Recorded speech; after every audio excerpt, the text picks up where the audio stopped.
Hello student, आप कैसे हैं। चलिए कुछ आपके लिए साइंस का लेकर क्वेश्चन आए हैं जो 10th के लिए भी आई है। यह साइंस का ऑब्जेक्टिव क्वेश्चन है। देखिए अच्छी तरह समझिएगा। यह जो है एग्जाम में अक्सर पूछे जाते हैं क्वेश्चन। क्वेश्चन 1 नंबर देखते हैं। कहता है अवतल दर्पण की फोकस दूरी होती है। देखिए बाबू, यह जो है फोकस दूरी का है, वक्रता त्रिज्या का है। इसके लिए हम आपके लिए बनाते हैं। देखिएगा एक अवतल दर्पण बना लेते हैं ऐसे। एक अवतल दर्पण की फोकस दूरी आपसे पूछ रहा है। तो पोल होता है ध्रुव, हाई एफ होती है, हाई सी होता है। एक चिन्ह पर पार्टी होती है, अर्थात चिन्ह पर पार्टी यहाँ पर देख सकते हैं। ऐसे ऐसे हम बनाकर समझा देते हैं आपको। ई एक्स एक्स डैश होता है, वाई होता है, वाई डैश होता है। जब इसके पोल पर रखिएगा इस चिन्ह को, तो देखते हैं कि एक्स डैश की ओर आपका एफ दिख रहा है, फोकस दूरी एफ दिख रहा है। तो यह जो होगा ऋणात्मक होती है। तो कह सकते हैं फोकस दूरी या वक्रता केंद्र या वक्रता त्रिज्या जो है ऋणात्मक हो जाती है। तो ऑप्शन देखिएगा, कहता ऋणात्मक, धनात्मक, ए और बी इनमें से कोई नहीं। तो अवतल दर्पण की फोकस दूरी जो होती है देख सकते हैं यहाँ पर इस साइड में है, अर्थात लेफ्ट साइड में है। तो यहाँ पर एक्स डैश के रूप में आ रही है ऐसे। तो यहाँ हो जाएगा कौन सी, ऋणात्मक हो जाएगा। अर्थात जो होती है क्या, अवतल दर्पण की फोकस दूरी ऋणात्मक होती है। ये को लॉक कर देखते हैं। क्वेश्चन 2 कहता है क्वेश्चन उत्तल दर्पण की फोकस दूरी है। तो उत्तल दर्पण पहले बना लेते हैं।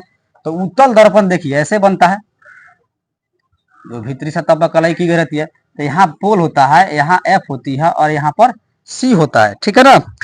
अब यहाँ पर देख सकते हैं, तो यहाँ एफ चिन्ह पर पार्टी के अनुसार ऐसे बनता है। तो देखते हैं यहाँ पर एक्स, यहाँ पर x dash, y, y dash. अर्थात यहाँ से आप दाहिने साइड में है, यहाँ से आपका पोल से दाहिने साइड में एफ आ रहा है। तो कौन चीज हो जाएगा, धनात्मक दिशा में है। अर्थात कह सकते हैं उत्तल दर्पण की फोकस दूरी होती है धनात्मक। अर्थात आंसर ए को लॉक कीजिएगा। देखिए यह क्वेश्चन 3 नंबर पाते हैं। कहता है एक गोलीय दर्पण की वक्रता त्रिज्या 20 cm है।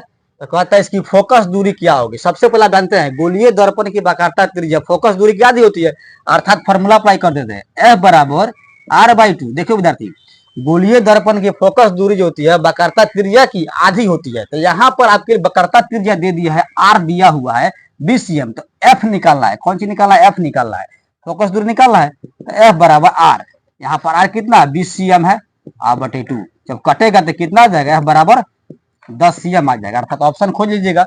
ए कहता है 5 cm, बी कहता है 15 cm, सी कहता है 10 cm। तो आपका आंसर जो आ रहा है फोकस दूरी कितना आ रहा है, 10 cm। अर्थात सी को लॉक कर दीजिएगा।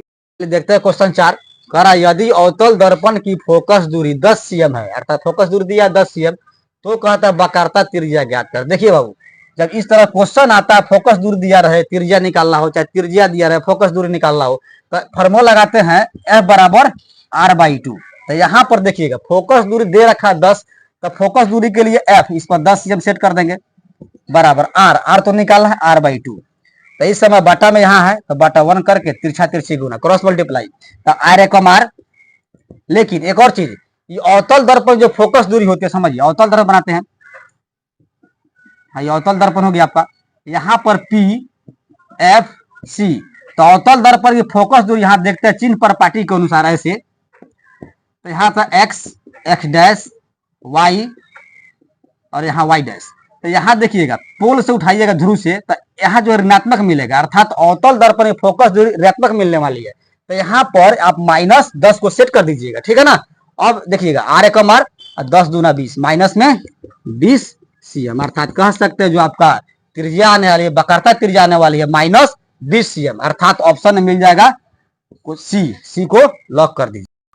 फिर देखते हैं क्वेश्चन 5 कहता है यदि उत्तल दर्पण की वक्रता त्रिज्या 10 cm है, तो क्वेश्चन मतलब फोकस दूरी क्या होगी। देखिए पहले उत्तल दर्पण की वक्रता त्रिज्या दे रखा है और फोकस दूरी निकाला। तो अभी आपको पता है उत्तल हो चाहे अवतल हो, उसमें एफ दिया रहेगा, चाहे आर निकालना होगा, तो उसके लिए फॉर्मूला होता है एफ बराबर r/2। लेकिन उत्तल दर्पण कहता है, तो उत्तल दर्पण बना लेते हैं पहले। देखिए उत्तल दर्पण होती है, तो यहाँ से P F और C यहाँ दर्ज करेंगे। तो ये जो दिया वक्रता त्रिज्या P से C वक्रता त्रिज्या होती है, अर्थात यह धनात्मक में है। तो आप जो है इसको धनात्मक तो प्लस दिया है, लेकिन धनात्मक चिन्ह पर पार्टी के अनुसार प्लस में हो जाएगा। तो आपको F निकालना है, तो F बराबर R कितना 10 है, तो आप +10 cm बना सकते हैं। अब बटा 2, अर्थात जब कटाइएगा तो कितना आ जाएगा, F बराबर 5 cm। अर्थात आपका फोकस दूरी कितना हो जाएगा 5 cm, अर्थात एक लॉक कर दीजिएगा, 5 cm दिया हुआ है तो एक को लॉक कर दीजिएगा। देखिए छठा क्वेश्चन देखते हैं। कहता है साइड मिरर के रूप में किस दर्पण का उपयोग होता है? तो साइड मिरर कहता है, साइड मिरर के रूप में आपको याद कर लीजिएगा, साइड मिरर के रूप में होता है जो आईना होती है, बाइक का हो चाहे जो भी गाड़ी का होती है, साइड मिरर पीछे के देखने वाले के लिए होता है कौन सी? उत्तल दर्पण होती है। लेकिन अवतल दर्पण का होता है दाढ़ी बनाने वाले दर्पण में जो होती है अवतल दर्पण का उपयोग किया है। लेकिन साइड मिरर वाली बात है तो पीछे के देखने के लिए उत्तल दर्पण का ही होता है, अर्थात ऑप्शन नंबर सी को लॉक कर दीजिएगा। 7 में कहता है किस लेंस को अभिसारी लेंस कहा जाता है? तो आप हमेशा याद करके रखिएगा, उत्तल लेंस को ही अभिसारी लेंस कहा जाता है। आखिर कैसे, क्यों, यहां समझिए। उत्तल लेंस बना लिया तो इसके मुख्य अक्ष के जो समांतर किरणें आती है, अपवर्तन के बाद जो है एक बिंदु F पर अभिसरित होती है, अर्थात मिल जाती है, इसलिए जो है उत्तल लेंस को ही अभिसारी लेंस कहा जाता है, अर्थात ऑप्शन बी को लॉक कर दीजिएगा। चलिए क्वेश्चन 8 देखते हैं। कहता है किस लेंस को अपसारी लेंस कहा जाता है? अच्छा कहते हैं तो अपसारी का मतलब होता है किरण अपवर्तित होकर जो है फैलता जाए, अर्थात देख सकते हैं ऐसा जो है अवतल बनाते हैं तो अवतल जो होती है इससे जब किरण रिफ्लेक्ट करती है, ऐसे मान लेते हैं, ऐसे रिफ्लेक्ट कर गई, यहां से आकर ऐसे रिफ्लेक्ट कर गई और यहां से आकर एक बिंदु यहां बना देते हैं, ठीक है ना, यहाँ एफ, ठीक है। तो मुख्य अक्ष के समांतर आती किरणें इसमें जो होती है कि क्या करती है, जब लेंस से अपवर्तित होती है तो वह फैलती जाती है, अर्थात जो है कह सकते हैं आप अपसारी लेंस किसे कहते हैं?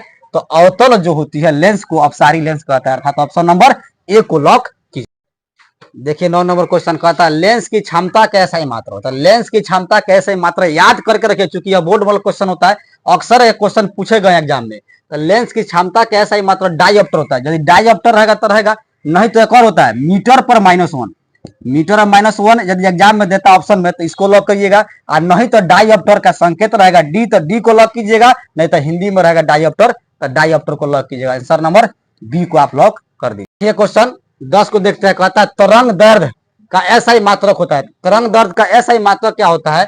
ऑप्शन में कहता है मीटर, एंगस्ट्रॉम। भाई ए पर 0 दे रहा है तो इसका अर्थ होता है एंगस्ट्रॉम दिया हुआ है, यह होता है ओम, इनमें कोई नहीं। तो तरंग दैर्घ्य का ऐसा ही मात्रक याद करके रखिएगा, एंगस्ट्रॉम होता है।